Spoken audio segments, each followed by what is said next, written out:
अमृत महोत्सव पर मैं मेरे विचार व्यक्त करने के लिए खड़ा हूं। आपने मुझे अनुमति दी, इसके लिए शुरू भी धन्यवाद। सभापति महोदय, आज इस संविधान का सही सम्मान हो रहा है क्या? अभी हमारे मित्र पुरानी सारी यादें बता रहे थे। इसका मतलब ये नहीं कि उन्होंने गलती की तो हमें गलती करने का अधिकार मिल रहा है। जब आप समर्थन करते हो ऐसी चीजों का तो वो लगता है कि आप ही सोचते हो कि चलो उन्होंने गलती की हम भी थोड़ी कर ले, तो उसमें कौन सी बड़ी बात है। डॉक्टर बाबा साहब अम्बेडकर जी ने उस वक्त जो कहा था ना, 25 नवंबर 1949, उस वक्त उन्होंने जो संविधान की सभा में भाषण किया, उस भाषण के 2-3 पंक्तियां मैं जानबूझकर आपके लिए पढ़ रहा हूं।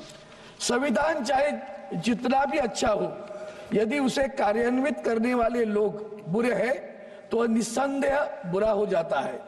संविधान का क्रियाकरण पूर्णतया संविधान के प्रकार पर निर्भर नहीं करता है। संविधान केवल विधानमंडल, कार्यपालिका और न्यायपालिका जैसे अंगों के लिए व्यवस्था कर सकता है। ये व्यवस्था आज क्या है, ये व्यवस्था की हालत क्या है वो बताऊंगा। उसी वक्त उन्होंने उसी भाषण में 2-3 और चीजें बताई। तो उसमें उन्होंने कहा, जॉन स्टुअर्ट मिल, उसका नाम का जिक्र किया और उन्होंने कहा किसी भी महान व्यक्ति के चरणों में अपने स्वतंत्र को चढ़ा न दे या उसे वे शक्तियां न सौंपे जो उसे उन्हीं की समस्त संस्थाओं को मिटाने की शक्ति दी।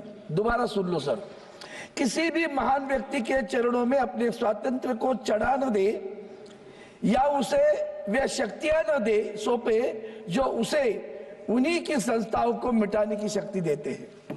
ये उन्होंने उस वक्त कहा, बाबा साहब अम्बेडकर ने स्टुअर्ट मिल के बारे में उन्होंने उनका वक्तव्य बताया। और आगे चलकर और कहा उन्होंने, महान व्यक्तियों के प्रति जिन्होंने जीवन पर्यंत देश की सेवा की हो, कृतज्ञ होने में कोई बुराई नहीं है, पर कृतज्ञता भी सीमा होती है, कृतज्ञता की भी सीमा होती है।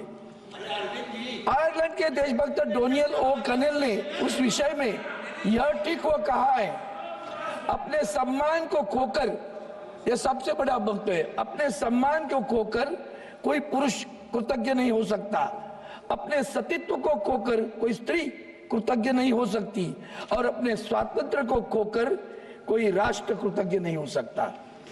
किसी भी अन्य देश की अपेक्षा भारत के लिए यह चेतावनी अधिक आवश्यक है, क्योंकि भारत में भक्ति या जिसे भक्ति मार्ग या वीर पूजा कहा जाता है, उसका भारत को राजनीति में इतना महत्वपूर्ण स्थान है जितना किसी अन्य देश की राजनीति में नहीं है।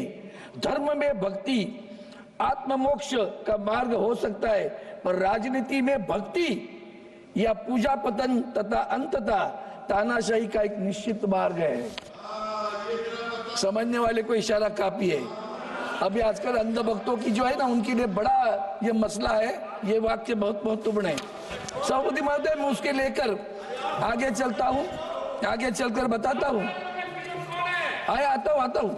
आपने जो कुछ बताया ना, एक मिनट सर, भक्ति पद से थोड़ा कर्तव्य संविधान में मैंने जब कहा ना, तो मुझे टिक्का टिप्पणी में नहीं, सत्यता बता रहा हूँ। व्यतीत हूं मैं, संविधान के साथ किस तरह से खिलवाड़ हो रहा है, कैसे हम खेल रहे हैं संविधान की। कोई जरूरत नहीं इमरजेंसी लगाने की, ये तो बिना कहे इमरजेंसी चालू है। डर के मारे चलते हैं लोग। सुप्रीम कोर्ट के जजेस डर के मारे बैठे हैं। भूलो मत, 4 जजेस बाहर आए थे, अनशन पे बैठे थे और कह रहे थे ये सरकार हमारे ऊपर अन्याय कर रही है। याद है, ये ना भूलना, वो भी याद दिला देता हूं। आर्टिकल 10, सभापति महोदय, आर्टिकल 10 में क्या कहा? आर्टिकल 10 में ऐसा कहा है कि किसी भी, क्यों डिफेक्शन लॉ लाया था भाई, दल बदल लोगों की बड़ी संख्या बढ़ रही थी, तो राजीव गांधी जी ने उस वक्त सोचा इसको कुछ करना पड़ेगा। और उनके मन में भी कभी नहीं आया कि 2/3 लोग जाकर पार्टी छोड़ देंगे। तो उन्होंने कहा कि भाई एक आर्टिकल 10 में एक लिखा था, अगर कोई व्यक्तिगत रूप से छोड़ के जाता है वो तो उसका वो अपात्र हो जाएगा। 2/3 जाता है तो 2/3 जा सकता है, लेकिन किसी पार्टी में उसको विलन होगा।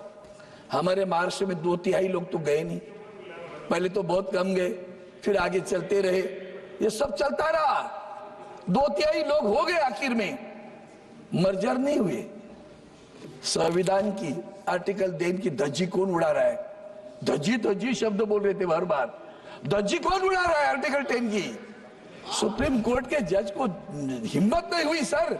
उनके स्टेटमेंट बताता हूं मैं, उनकी स्टेटमेंट ऐसी है,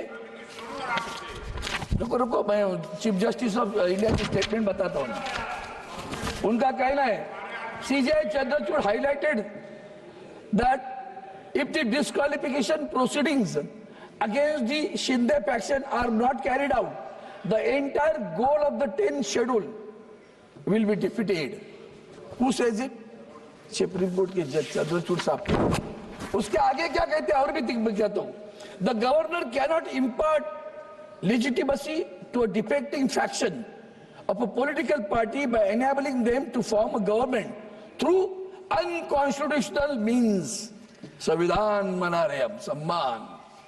चीफ जस्टिस कह रहा है, the governor cannot impact legitimacy to a defective faction of a political party by enabling them to form a government through an unconstitutional means. Further, being an executive appointee, the governor has no role to play a legislative issue.